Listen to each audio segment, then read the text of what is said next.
Bismillahirrohmanirrohim. Kita kembali ke pelajaran tematik 5C makanan sehat season kedua ya. Kalian fokus, buka kembali bukunya halaman 102 ya. Pada season kedua ini, Ibu akan menjelaskan tentang pelajaran Bahasa Indonesia dan SBDP ya. Kalian fokus ya nak ya, buka halaman 102. Kita mulai. Menjelaskan tata cara menampilkan iklan ya. Tadi pada season pertama sudah Ibu jelaskan tentang pelajaran ilmu pengetahuan alam IPA, yaitu tentang survei, yaitu mengenai yang mempengaruhi pencernaan manusia ya, gangguan pencernaan pada manusia. Nah, sekarang di sini Ibu akan menjelaskan tentang tata cara menampilkan iklan ya. Survei juga dapat digunakan untuk membuat iklan, misalnya untuk mengetahui informasi yang ingin disajikan dalam iklan. Kita memerlukan survei terlebih dahulu. Nah, iklan juga bisa dengan menggunakan survei. Karena apa? Dengan membuat iklan itu kita akan tujuannya untuk kemana. Nah, jadinya kita bisa juga dengan survei, dengan memberikan pertanyaan-pertanyaan kepada responden. Nah, kita dapat membuat iklan dengan sempurna. Jadi kita tahu, oh iklan ini misalnya tentang makanan ya, tentang makanan dan kesehatan. Nah, tadi tentang kesehatan sudah kalian pahami ya, Ibu telah jelaskan.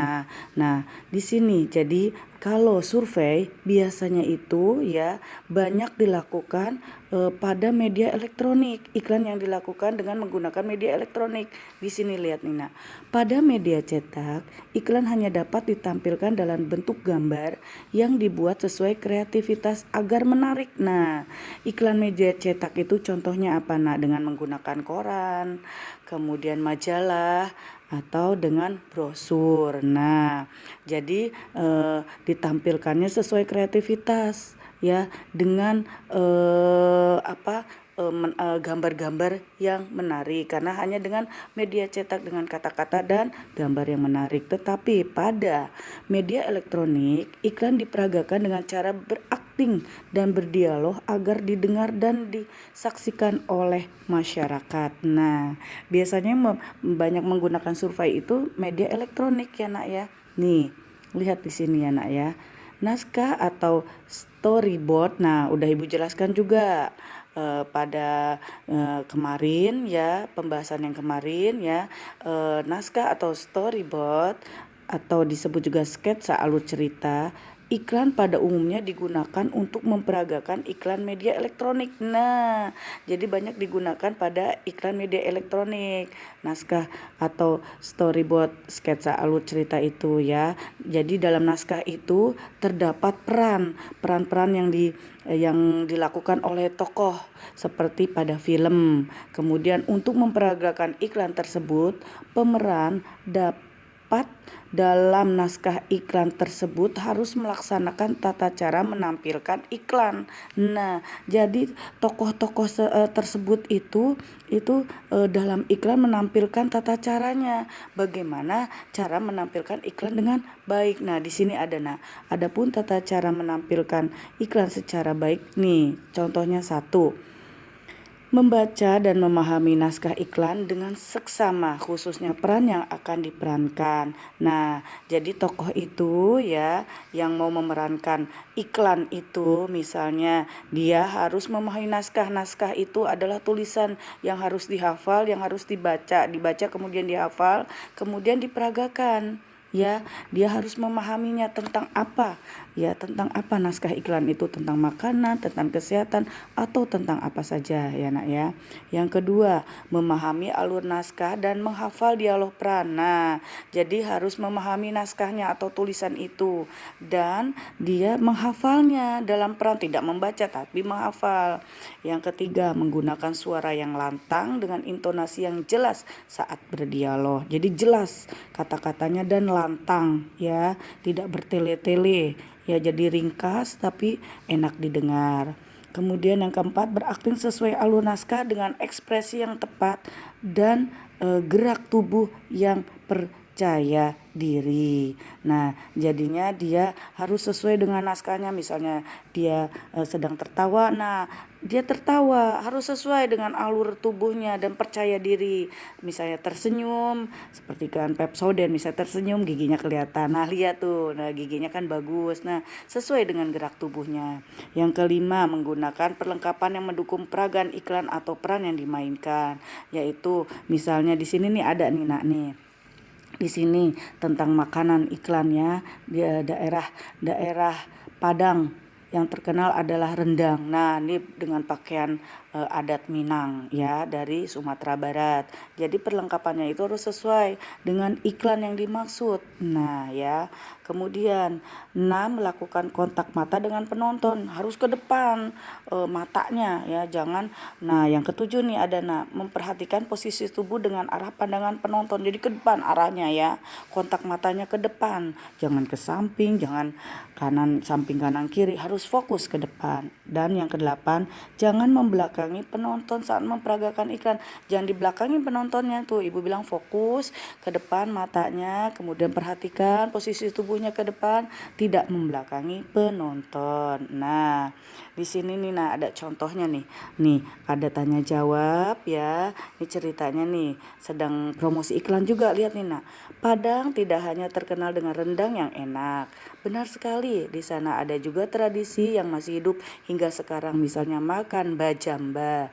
Wah, menarik sekali, kita harus ke sana. Nah, ada 3 orang ya dengan pakai pakaian daerah. Nah, ini yang daerah Padang, dia mempromosikan iklannya yaitu tentang khas makanan daerah Padang. Tapi ada juga nih yang berdua, ayo kita ke sana. Jadi bisa mempengaruhi orang untuk datang ke daerah tersebut dengan menggunakan iklan. Nah, lihat dengan memperhatikan tata cara tersebut diharapkan pesan dalam iklan dapat tersampaikan dengan jelas kepada penonton. Nah, jadinya ya dengan tata cara menampilkan iklan yang sudah Ibu sebutkan 1 sampai 8 supaya tuh orang bisa jelas apa maksud iklan tersebut dan orang tertarik dengan iklan tersebut. Nah, ya.